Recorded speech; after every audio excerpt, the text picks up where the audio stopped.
Good afternoon, everyone. Good morning, good evening, good night, good day, whatever time of day it is, or whatever date you're in. Great to see everyone here. Trust everyone is well. And of course, welcome to another Ask webinar. We've got a great mix of people either joined us already or will be joining us at a bit later on. You know, everyone's a little bit pushed for time at the moment. Great mix of educators, leaders, policymakers. We've even got owners and investors in the education sector joining us for this afternoon session. So, quick rules of the game. We'll have everyone on mute. I hope you don't mind. It makes it a bit more manageable in that way. We've got quite a conversational approach to our webinars, and those of you that have been with us before will know that. So keep the questions firing on the chat room. If you're not confident of publicly airing your questions, you can shoot them personally with to myself. We'll collate all the questions at the end into relevant themes. If we've got too many questions, we'll do that. If we've got enough time, we'll try to address as many questions as we can at the end. So, quick rundown today. The session is Let's Walk the Talk in Education. And those of you involved in education probably don't hear that all too frequently. We're going to look at how to support our learners in the new normal. So there's lots to unpack there, lots of things to address. And the rundown for today, we'll get straight after I've given the introduction to the speakers. We'll get straight into sharing sessions from Kailash Sobha, who's going to share some findings, international findings from multiple stakeholders within the education space.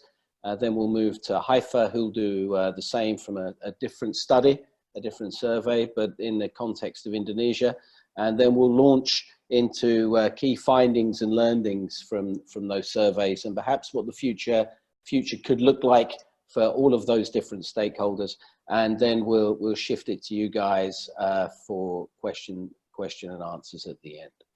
So a little bit of context before I introduce everyone. This is part of a long-running series of webinars looking really at opportunities and challenges in the education space during this pandemic.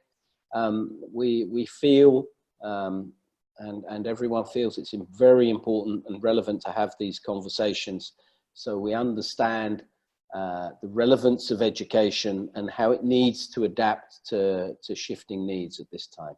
So as I mentioned, today is Walk the Talk. Let's walk the talk in education, supporting our learners in the new normal.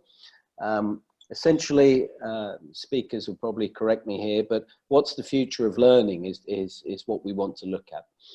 And in that respect, the roles of educators, parents, and students, the key stakeholders in education, has been changing dramatically recently.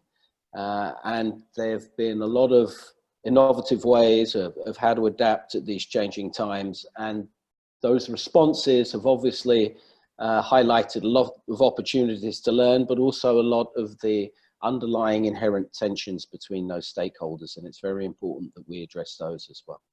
So today we'll be looking at understanding this shifting landscape and really looking at multiple stakeholder approaches, which has really become an emergent priority for education providers across the world. We'll be exploring trends and approaches throughout this session. Really interested to hear everyone's thoughts. So keep those questions and comments flying in, and we'll try to adjust them as we go forward. So, a bit about me. I'm Oliver Anderson. I've been in the education space for 25 years now. I'll be moderating this session, and lending my thoughts to it as and when appropriate. But more importantly, we've got two people here. Kailash Sobha, who's been in education longer than I have, international education. He's worked in multiple countries from Japan right the way through to China, Africa, Southeast Asia, and the Middle East. He's advised governments, ministries of education around the world on policy. He's worked as well for the International Baccalaureate. So he's really done everything in the K to 12 space, and probably more than I could ever give justice to here. So he'll be sharing his thoughts really from that lens, the international lens. It's important to mention as well, Kailash spent several years in Indonesia as well, leading the academics of international school provider. Also as well is Haifa Seger, chairman of PSSI, that represents and is the voice to the government of over 400 private schools in Indonesia. Haifa's been involved in education for the last 15 years. She's got a legal background. So she will be looking at the context within Indonesia, which isn't itself unique, and I think we'll be exploring some of the similarities and commonalities between what's happening internationally, what's happening within Indonesia. But education, as everyone knows, is context specific, so it's very important that we look at what's happening on the ground here. So without much ado, keep those questions flying, please, in the chat room. We'll address as many as we can. I'll pass over directly to Kailash now, who will be sharing his findings from a survey of students, parents and teachers, really the key stakeholders within education. Kailash. Hi, thank you, Oliver.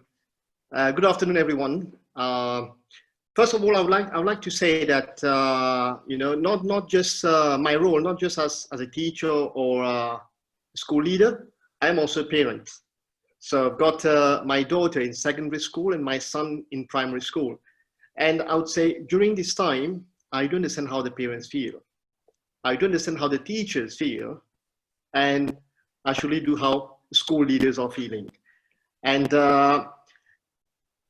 data coming from all over the world, saying slightly different things.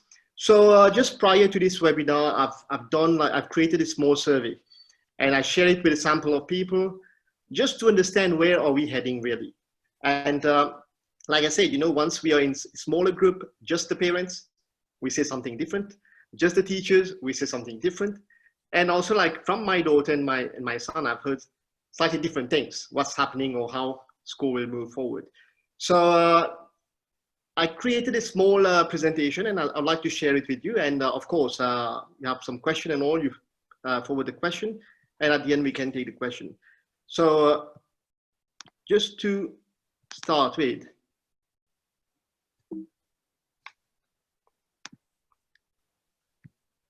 right, so today's theme, and I would say that, there are 4 stakeholders involved here. You've got the government and school, you've got the teachers, you've got the students, and you've got the parents. And we need the support from all 4 so that we can move forward. And for today's discussion, I'll take 3 of those, teachers, students, and parents. And from the survey that we did a few weeks back, there was question specific for parents, specific for students, and specific for parents. So you will see the T1, which is like, that was the first question for the teachers. And the P1 was the first question for the parents, and the S1 for the students. So wherever you see the teachers survey, P, parents survey, S for student survey. I'm sure you are trying to read those small comments there. And we've not changed anything. Whatever we've got from the survey, I put everything up there. There may be typos and all, but I put everything there. That's the word from those respondents. Just to summarize it and not to strain the eyes too much, I summarize it in this way, like from the responses that we've got. So the teachers believe that, the first question was what worked well during the online teaching and learning for the teachers. For the parents was, what do you think are the benefits of online teaching and learning? And from the students was, what do you really like about online teaching? And what we've got from that, the teachers mentioned, it was good communication skill, simple project at home. The students were punctual, focused, that's interesting, and relaxed.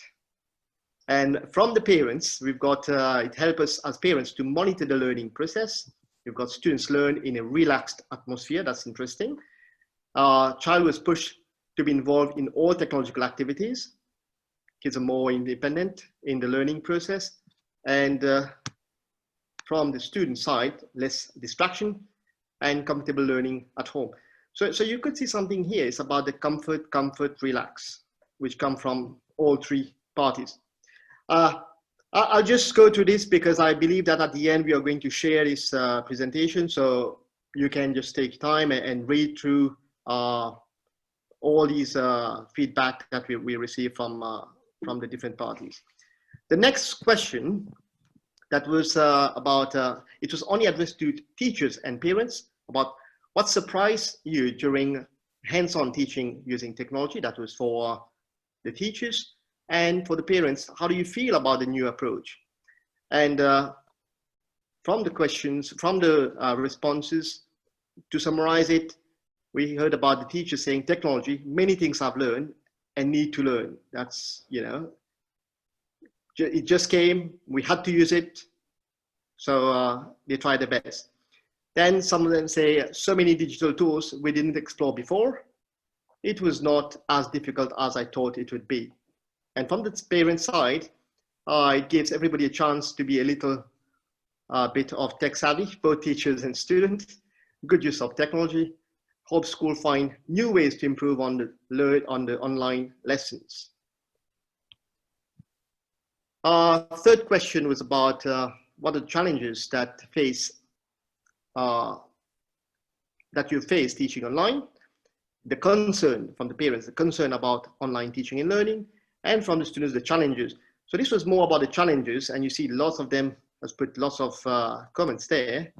To summarize it, from the teachers, they say it's more preparation. That's interesting because like I mentioned before, when we think about it separately, like only teachers thinking about it, or only parents talking about it, or only students talking about it, we don't really get the picture of like what the teachers really feel, or we don't get the picture of what the parents really feel, So here, the teachers mentioned that it's more preparation than normal face-to-face teaching and learning.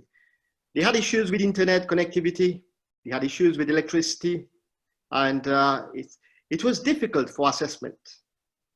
So I in one of the comments, I think the students mentioned about, loss of assessment, but the teachers say it's difficult to assess via an online platform. And it was the continuous screen time can be tiring. That's interesting because sometimes for the students, we have only like a 45 minutes and then they have some rest, but the teachers after one class, they have got another class. So it can be tiring for them too. That's the last one, interesting. Teachers with children find it difficult to deliver lesson and at the same time assisting their own child. So they are playing the two roles here, the role of the parent and the role of the teacher. So it's quite difficult for them. For the parents, they said also too much of screen time, lack of social discussion. They've got the Wi-Fi connection issue, lack of devices, only one device for two children, And for the students, no internet, difficulty in login, possibly that was Zoom or some other platform there, and also power failure. So that was the concern that we've heard from the three parties. And to move on, we asked one question to the teachers and to the students. For the teachers, what are the components that you've really missed from teaching face-to-face? For the students, what have you really missed from your normal physical classroom? And to summarize, we've got the physical presence of students. So the teachers want to see the students in front of them. We've got the body language of students. That's true because sometimes just the way the students look from the screen, sometimes you can get through it. Sometimes you can just miss those facial expression from the students. Experiment for science, because you need a lab can be difficult, and authentic engagement of the students.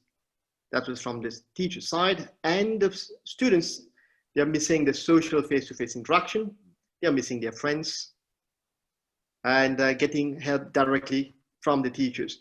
So these were the main questions. And one more from teachers and the students again. So what do you think is really needed so you are better prepared for online teaching and learning? And for the students, what should have been done so that you are better prepared for online learning? And for the teachers, they asked for more professional development to use technological resources. They've asked for better internet connection, better assessment platform, and access to devices. Whereas for the students, flexible timetable, some practice sessions to use Zoom, and set some boundaries. I think about setting boundaries here, because I've seen this in one of the comments from the students about maybe too much of homework, maybe more like a coordination from teachers' side, like especially in secondary school, the maths teachers giving some work, the English teachers giving work, other teachers giving work. So they should understand the students' time also that time, because of the homework can be an overload for them. And okay, now the last question that we asked all three parties was like, okay, so what do you prefer? Do you prefer face-to-face teaching and learning? Do you prefer the online teaching and learning? Or do you prefer a blended approach of face-to-face and online teaching and learning? So these are the three options which was there.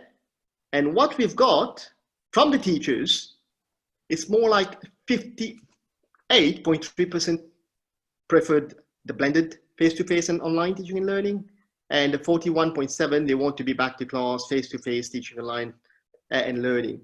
From the parents, they want a blended approach of face-to-face and online teaching and learning. And 16.7% would like to go for normal face-to-face teaching and learning. Now, all of us waiting for what the students think about it. You can, one observation that we can make over here is like, if online teaching and learning on its own, there was no preference from teachers, no preference from parents. So let's wait for the students what they think. Well, so the students want blended face-to-face online teaching and learning. Majority of them, 70%, and 30% say you would like the face-to-face teaching and learning. Now, there was another question attached to this preference was why, and most of them, you know, you have the answers over here, the responses over here.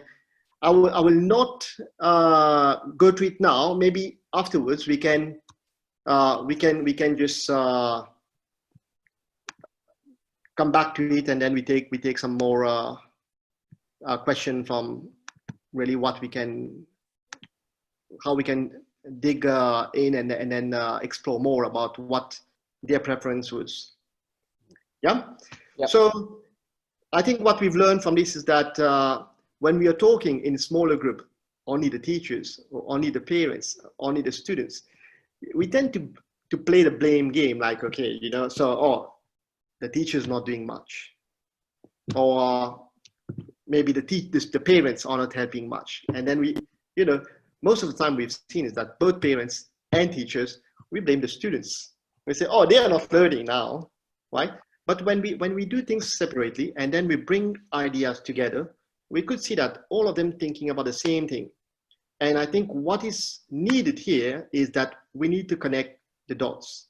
And as Oliver mentioned before, it's education. And in education, you really need to work together. School, the parents, the teachers, and the students. And I think that may be the best formula. Maybe we can talk more about this afterwards, but it's good that this just opened our mind. And it's good also, like, for you, think about the trend that we've seen from the questions, from the preferences of these three parties, And if you have some question, you can just push the question on to the platform, and then at the end we can take those questions. Mm. Yeah. Yeah. Thanks, Kailash. That's when I saw that, I was you kind of have some anticipate what the answers will be, but the big learnings for me there is inevitably is we spoke about the tensions. It's a shame you didn't include the policymakers as well, because that'd be an interesting discussion. But just from the teachers, the parents, and the educators to understand the disconnect sometimes that's happening, and some of those tensions between those groups. Ultimately, as you said, what's needed is that these groups really need to work together, and actually their needs and wants are exactly the same. So I think it'd be good now if we could just understand a bit more from this context why blended learning is the preferred method of learning going forward. Why is that? Perhaps you could share your insights on that. Again, I would take like that one slide that we didn't talk much about, was that question from the three parties about what was the preference, what was their choice, and I think that's something very important to think about. Is people question about school, because we've moved to a different setting where we say kids not going to school, be in front of the screen, and then we are going to have education in front of the screen. I don't think that we can subtract school from it, because lots of things happening in the school. We call it the hidden curriculum, which is very difficult for it to happen from home, but it does happen, and it just happen naturally in school. But in terms of the blended teaching and learning, I would say at one point, I just want to use an analogy over here, is that when I was in Mauritius, when I was first started teaching, I bought a car. And that was an automatic car. That was in the years 2000. And at that time, I was very hesitant to buy the car because it was automatic. And most of my friends had a manual car. So I used it, managed. I moved to Japan. I bought a car there. And when I bought a car there, it was a nice road in Japan. I wanted to drive a bit faster. So I was thinking of a manual car. But when I went to the provided the showroom there, they told me, oh, go for the automatic car, because that's what's being produced now, and it's it's slightly difficult to get parts and all for your manual car later. So I chose an automatic car again, and then I move on and all.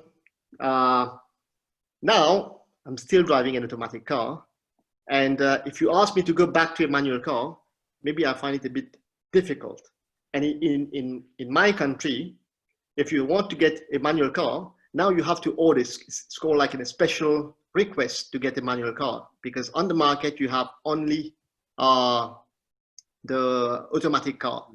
Now, why using this example? When you come to education, at one point we've been talking about the 21st century skill in education.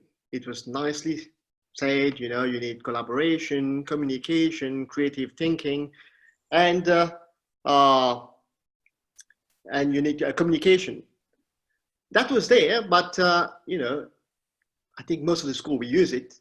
But in terms of practicing it, and one of them was even like the use of technology, right? So when it comes to practicing it, we've been a bit hesitant in practicing it. If you think about some school, when we get in, it's like, okay, you can see one PowerPoint going on. You can see like in some school, you can see, okay, some iPad going on around, the students using iPad, and maybe higher grades, they're using a laptop. And still, it's like very limited. It's maybe like one day use or something. But if you look at the situation now, like from the survey, we've seen this. Some teachers saying that, we need some professional development in using technology. You've seen some students saying that we need some practice in using the software. It's more about, I call it a full immersion, It's more like, when students moving from a country where English is not the first language, so you move in a different school setting where English is the only way, or the language to be used in school. So they find it difficult, and it's called a full immersion. So you have to use it. We will guide you through, but it's more like you're pushed in that system. So right now, that's what happened with technology. It's like we push the kids and the teachers, even the parents, in using technology. And possibly we were not well prepared to use it. And again, as the teachers mentioned, professional development is so important. Students mention it, maybe some practice would be better. And again here, that in one of the question, the teachers mentioned about it's more preparation. And sometimes we need to think about this when we are saying that, okay, so the teachers done this, and we want to meet the teachers, and the explanation is a bit too fast. Possibly that approach of like the teachers using, they are very good in front of the class. They've been doing it all the time. For them delivering the lesson, to some extent, I would say they are still using the skill of being in front of the class. It's just that they're in front of a screen. And maybe we can support them in like, I would say from parent side, I don't want them to be the teacher at home, because that will be like, because I've seen this, some parents mention that, the way they are monitoring the work at home, it's more like they are the teacher at home. They should not be the teacher at home, but they should be the supporter, the facilitator, and also the good communicator from home, because they can communicate with the teachers so that things can go smoothly. And I believe that if we go full on online, it would be very similar to, if you take a course on Udemy or Coursera. It's like topic 1, topic 2, topic 3, you follow it, you have a question.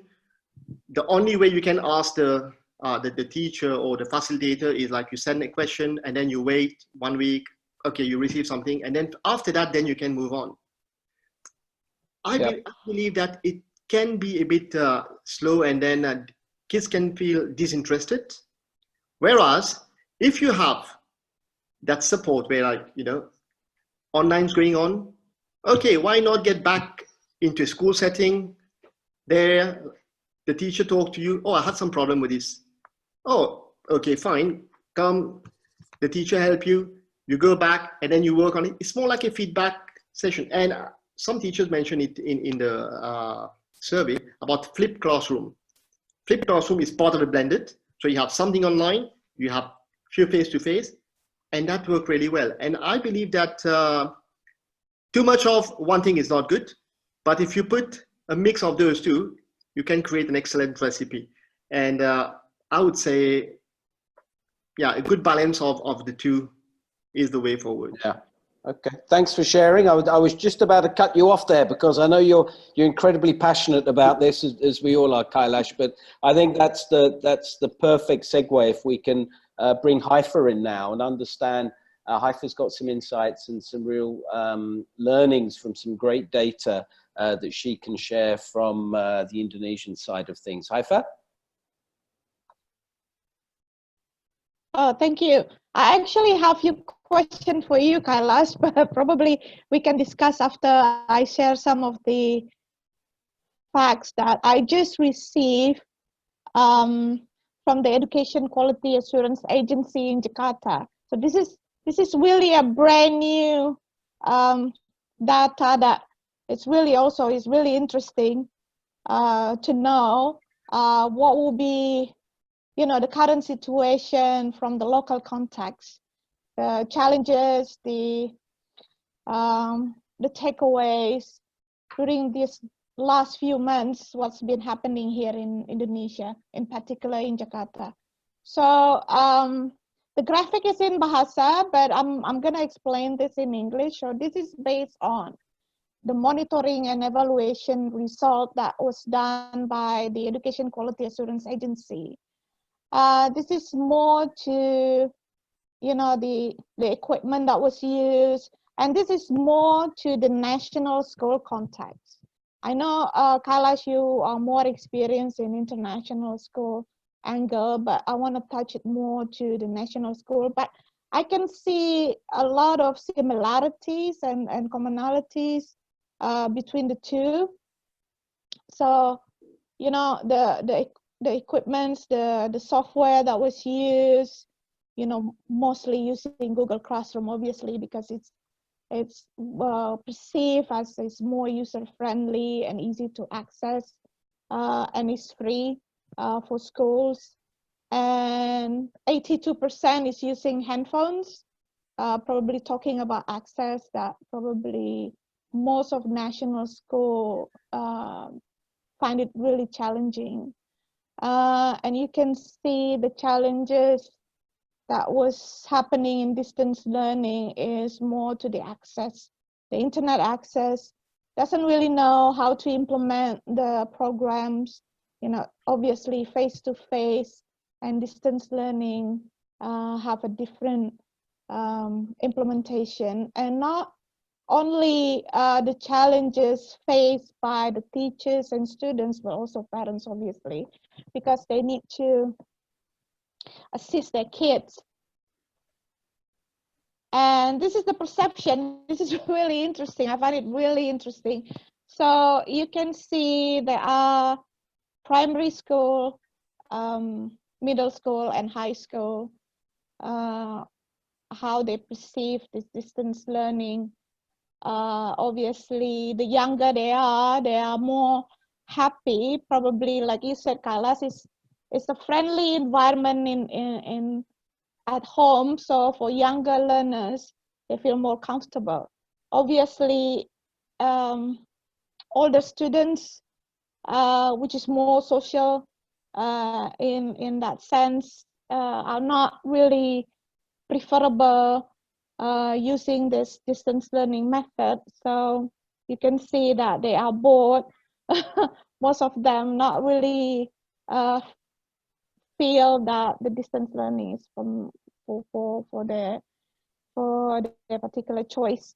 And the parents' role, you can see the younger the learner, the more assistance required from the parents. It's almost, I think it's almost like 100% of them needs to assist their kids, while for high school parents, it's less involved in the learning process. And this is the teacher evaluation method that was used by the national schools during the distance learning. Obviously, assignment and written tests is still the majority of the method that was used by the teachers, and less more to the portfolio or projects. Again, this is because of the current practice, the common practice that is happening in national school in this country. So I would like to go back to the first slide. You know, in the middle, I know it's a lot of graphic. There are a few data that we can look at. Assignments, the worksheets. You can see that, you know, written assignment worksheet is still dominating the assignment that was given by the teachers to the students, because of the access that is pretty limited.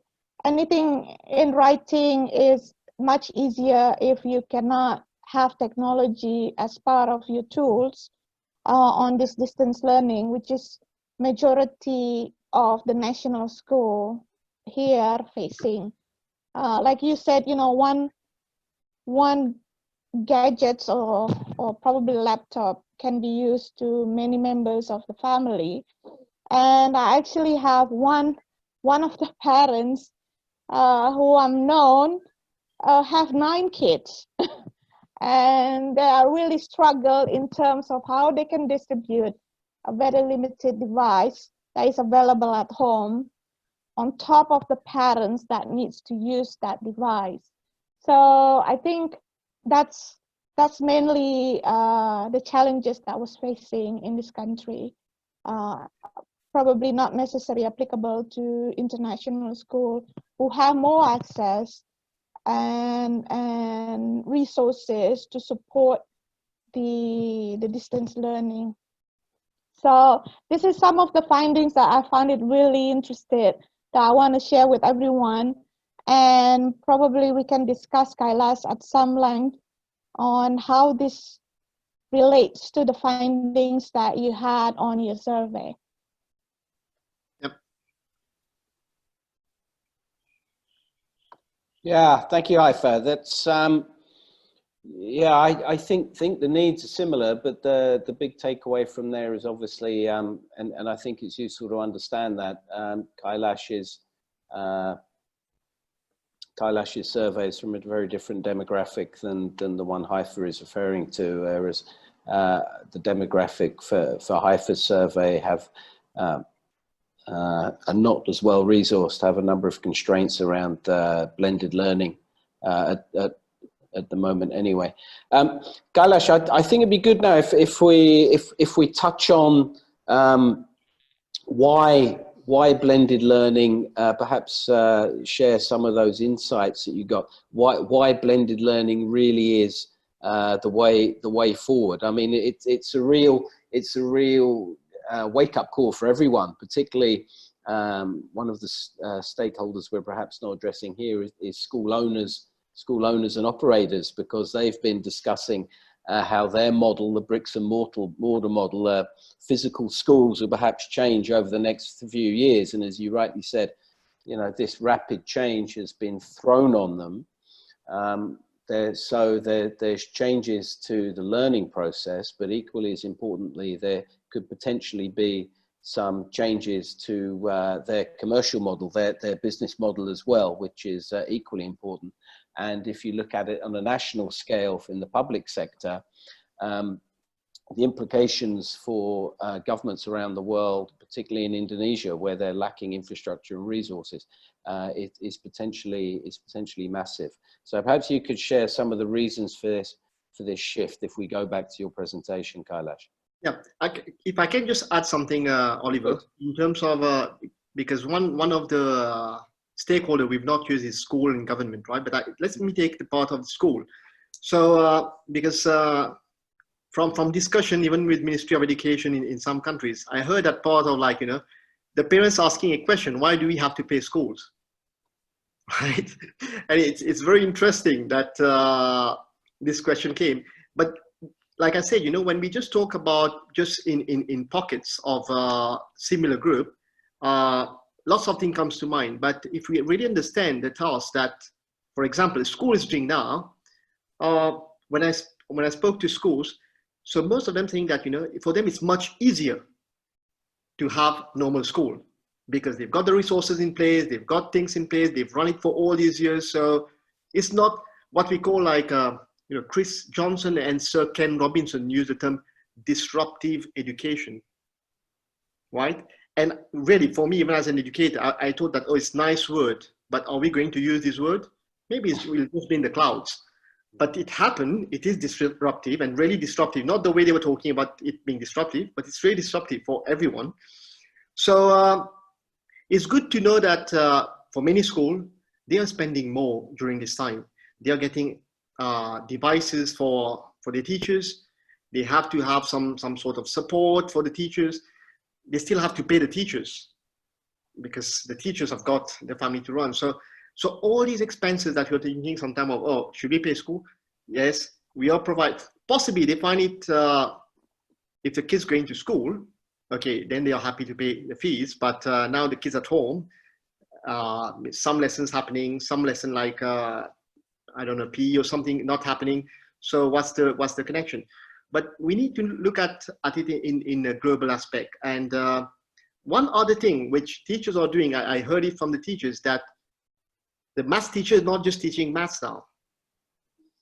Before he's starting his lesson, he's talking about the use of technology. That's something so important. It's been there on papers. You know, I work with one of the organization which talk a lot about academic honesty and all. But it was, you know, most of the time I visited school and all, it was on paper. But the proper practice happens now because you're having the hands-on opportunity to like, okay, can I copy my friend's work? No, because that's your friend's work. How you can take it? Oh, I am on internet. Why? There is a way to use internet. Let's use it for educational purposes. So all these things like when you connect the dot, you know, even like from the teacher side, I was talking about so how the teachers feel. It's really that part of, it's an added stress for the teachers. You know, when the teachers go to university to get that degree, it's the content, skill to be used, and how to deliver. Even at my time when I went to education school to learn about education, there was not that part of online. So no one was trained really how to be ready online. So I would say great hats off to the teachers who are during this time, they've created the magic just to be there and make things happen for the students. And again, back to that question now about why blended. I see lots of advantages to it in terms of whatever you're getting online, possibly more content based. And you need to reassure, you need to check if learning has taken place. From a face-to-face, it's much easier. Like I shared from the findings, some teachers and even parents mentioned about this, like the body language of students. Because from the student's face, when you're in a class, you look at the kids, he or she may not say anything, but just looking at the kids as a teacher, I don't know what you can call that connection, say, oh, you know, something is wrong there. I can feel that the students haven't got it. So let me get into differentiation and the approach so that I can support the kids. Yeah. So I would still say more advantages to the blended approach that we can have. And in terms of school too, there are a few things about many students are feeling, I won't say depressed, but I would say they are feeling different at this time. And they need to go to their friends. They need to talk to their friends. And school is that place where, you know, it gives you the opportunity. Sometimes you don't ask a teacher. Sometimes it's difficult that you're sharing things with the parents at home, but you have your friends, you share it with your friends. Your friends say, you know what, let's go to the counselors. That's a normal day at school. You have a problem, share it with the friends. Friends take you to the counselors, you share it with the counselors. So right now it's more like there's a breakup of communication. That's not happening. So if we can have like, I would say just, for example, just 1 day of school, lots of problems can be solved. And then you get back to your teaching online and then you go back to, it's more like a reporting mechanism, you know, you go there, okay.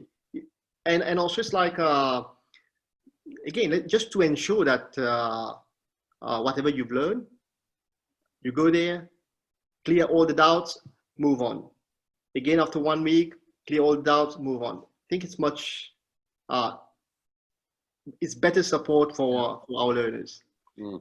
If I can add one more thing to this, is that I use the word support, and the support should not just be teacher-student support. I think it's better if we have school supporting the teachers, supporting the parents, supporting the students. You have the teachers supporting the school, supporting the parents, supporting the students, the parents supporting the school, supporting the teachers. That part of supporting the teachers is like, you know, in the past we have seen DPTC, the parent-teacher conference. That's the 1 day. In the past, I spoke to one of the parents. They were like, that's the 1 day they go to school and speak to the teacher. And I think that should be something like an almost daily routine that, for example, like a WhatsApp approach, where the parents can have a WhatsApp of the teachers, say, you know, my kid's having this problem and so on. I won't be the teacher, but I'm facilitating this to you, like, you know, what can be done. And the teacher can get back to the parents. Okay, noted, I will take this tomorrow. Or can you just do step 1, 2, and then leave the rest to me? So that communication, I think, will really help. It's a good support. And at the same time, from the students, I call this support too. Because right now, students being at home, some of them are taking it to be like holidays because they're at home. So a slight change of attitude of like, I am at home, but still learning is taking place. I do respect my parents, whatever they are going to tell me. At the same time, whatever the teacher is telling me to do, I'll do that part. Because I believe when all the points connect, we can have a better formula. And I don't really take it as a challenge being in that situation. I think it to be change that challenge into opportunity so that we can learn from this and be better prepared for whatever comes in the future. Yeah, I think yeah, there's 2 points there, and I'm sure Haifa's going to touch on the first one, which is schools reopening. It's a really relevant point around the world, but particularly one that's been on and off the agenda, the height of the agenda within Indonesia. But one of the big learnings, I think, is if we refer back to people will know it as Education 4.0, the World Economic Forum Schools of the Future research paper, which really distills what schools will look like in the future into 4 key areas. And one of them one of the major drivers for successful schools and access to education will be multiple stakeholder approaches within your school, which is, I think, what both of you, Haifa and Kailash, are speaking about. What that's going to look like, what the model will look like, with how the frequency of physically being in the school it is obviously debatable, but schools need to be ready for it. Haifa, do you want to jump in there? And I want to make sure you get some airtime to address some of those burning points about Indonesia. Yeah, I think I mean, coming from international schools, I think we all agree about this, blended learning is the new way of learning, because we've been speaking about using technology in education and keep talking about it, and now we have to live in it. So it's kind of really accelerate what had been in discussion for a few years already. And most of international school contexts, they're already halfway there. So it's not really a big adjustment, if I may say, in terms of resources and implementation. But looking at the local context, when majority of schools here is still find it really challenging to have that kind of learning implemented in most of the schools. That's why now, in the beginning, the government mentioned about the school can only reopen if the zone is already green, in a way that there's no new cases of COVID-19 are facing, because distance learning is not really effective to majority of national school in this country. So that's why I want to ask you, Kailash, probably you can share some takeaways for the challenges that was facing by many of schools here in Indonesia, where not many have access to internet, very limited has possession of device, if not none, because even some of the family on certain social class probably doesn't have any device in their house for their kids. So how they gonna have to do this? I mean, blended learning is a new way of learning, but in some ways not really accessible to many. I know the government has been trying to even have programs on television, on radio. They're even discussing about opening a public facilities in certain area to have like a small group of teaching and learning facilities, like temporary, for those who doesn't really have access to distance learning. So there's a lot of homework, if I may say, for this country to make it work. For private and international school, probably not so many. That's why I find it really surprising knowing that your survey is like more than 80% of the parents is actually want blended learning, while in here most of the parents are screaming for help because they're not really equipped with this new method. Do you want to come back to that, Kailash, or should we move on? It's quite a lot to unpack there.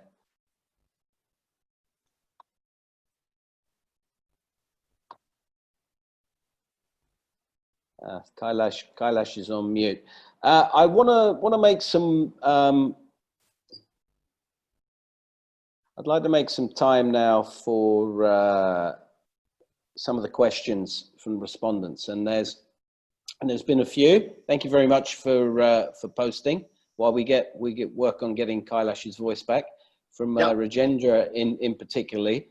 And Rajendra is, please forgive me, Rajendra, if I'm distilling your questions in the wrong way, but they seem to be around the idea of addressing the pastoral psychological needs of learners, and I guess by extension the other stakeholders as well, and motivation, particularly of learners and of educators as well. How to deal with those two huge buckets in the learning process in an online way or a blended way.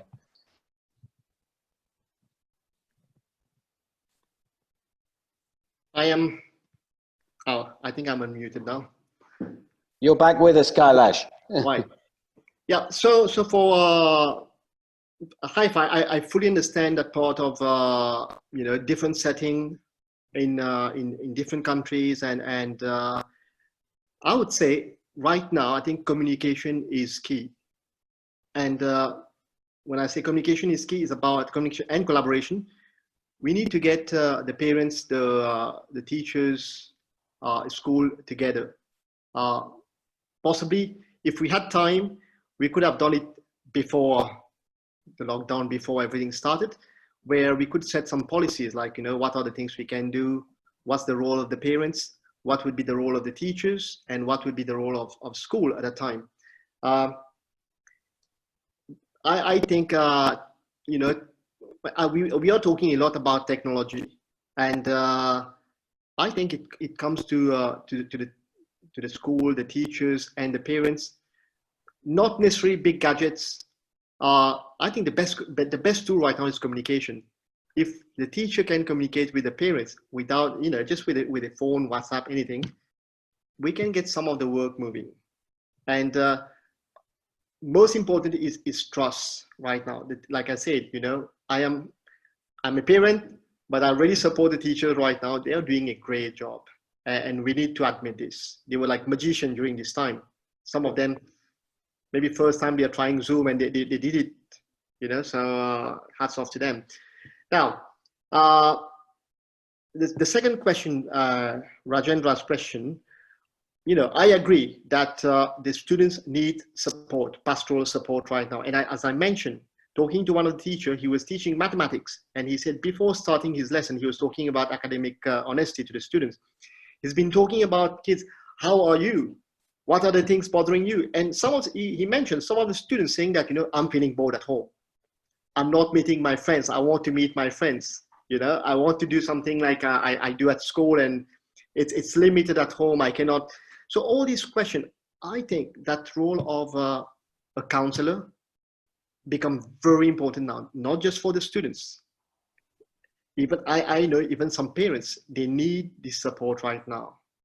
And even some teachers who've gone through,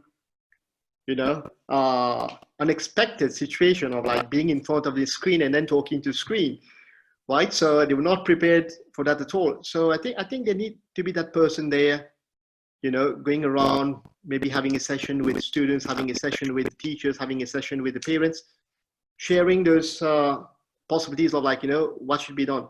And even like a parents meeting can happen over a group WhatsApp. Talk to other parents. What are you doing? How can we support? Oh, if we are in the same group, how can we support the teachers? to get the work the way we want it to be.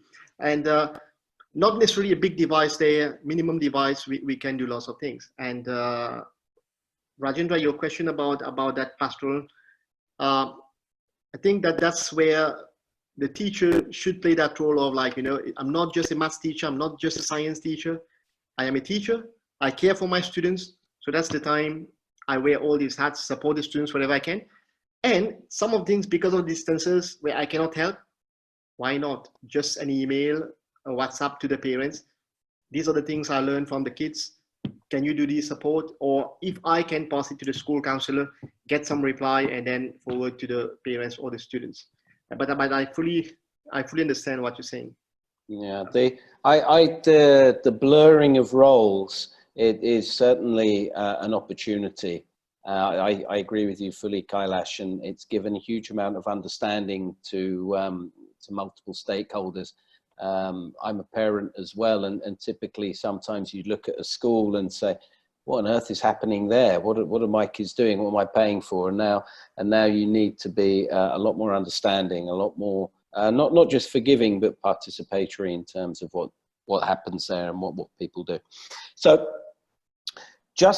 I'm going to put both of you under a bit of pressure now and ask you to gaze into your crystal balls of the future. And we've discussed some pretty broad things here, multiple stakeholder approaches, the need for trust, support and understanding, communication, and of course the actual framework for learning, whether it's going to be online, offline, or somewhere in the middle, and the needs and wants of multiple stakeholder groups. So what do you guys think will happen in the short, medium to long term with regards to schooling? Haifa, obviously, you could probably look at that in an Indonesian sense, and I don't want to be too provocative about that because I know it's a very sensitive area, but in an international sense for you, Kailash, it will also be very interesting. So over to you guys. Okay, probably I'm gonna start quickly. I think involvement of the government obviously is really essential in this country in terms of supporting this new normal. I know a lot of schools in private sector probably, if not already ready, they're already now starting to get things together because it's been happening for a few months already.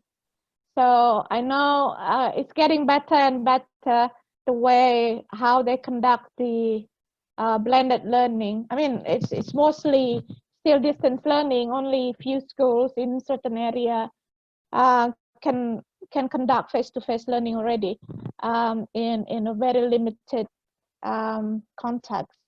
But majority of national school is still struggling, and the government, I know they've been also trying really hard to support in that sense. More and more improvement is being done.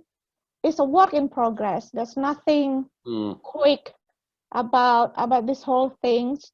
I think everyone is still find it really challenging to have really an ideal situation, getting the right supports to have this new normal learning. But I think slowly they're getting there. I mean, a lot of reflection has been done in the last few months. I think moving forward in the future, there's a lot of takeaways, and I'm sure the education system in this country will never be the same again. In a good way, I hope. Yeah, of course. Okay. Okay, I'm just very mindful of time. I know some people have got a hard stop and need to leave. So over to you, Kailash. Yeah, so I would say, you know, we have to start soon, and it should be in a phase form. I think to start with, the online is working. We need to improve on. We can improve on, but at the same time, bring the kids one day to school. Maybe in a controlled way, alphabetical order, group wise, half days, right? One day, and then phase 2, you can be like, like a 3 days in school and 2 days online at home. until we can reach like 5 days again. It is very important, like I said, those kids, when they get to work one day, they'll be very strong. They'll be very strong because they've gone through the tough time of crisis management. Even though just learners, they've learned a lot to this, and they'll be very resilient, understanding, accepting, and problem solvers for sure. And I think, like I said, all these stakeholders sitting together, agreed, accept, move forward, phase-wise. I see that school will be school, no school will be closing, because that's where we get education, and it should still be like so-called like the temple of education. And it's just that support. Right now, I think the school needs support from all these parties to move on. Yep. And that phase opening will support the learners. I think we all agree about that, and we very much like to see it happening sometime soon, no matter where we are, which geography we're in. So we've reached the end. Thank you so much, Haifa. Thank you so much, Kailash. Super insights. Thank you so much as well to everyone for attending. Please reach out to us with questions. We'll be sharing the presentation with you. There will be contact details for Haifa and Kailash, and they very kindly agreed to field any questions that you have if you want to get in touch with them directly. We've also shared a link to the feedback form in the chat feed, so please take some time to share your thoughts. It'll take you 2 minutes to complete, and it will help us refine your experience for future webinars that we have. Next up in the webinar series will be a bit more about school ownership models. Stay tuned for that. We'll be letting everyone know webinars are free to attend, so please share the word. Once again, thank you everyone. Be safe, be well, and wishing you happier times ahead. Thank you.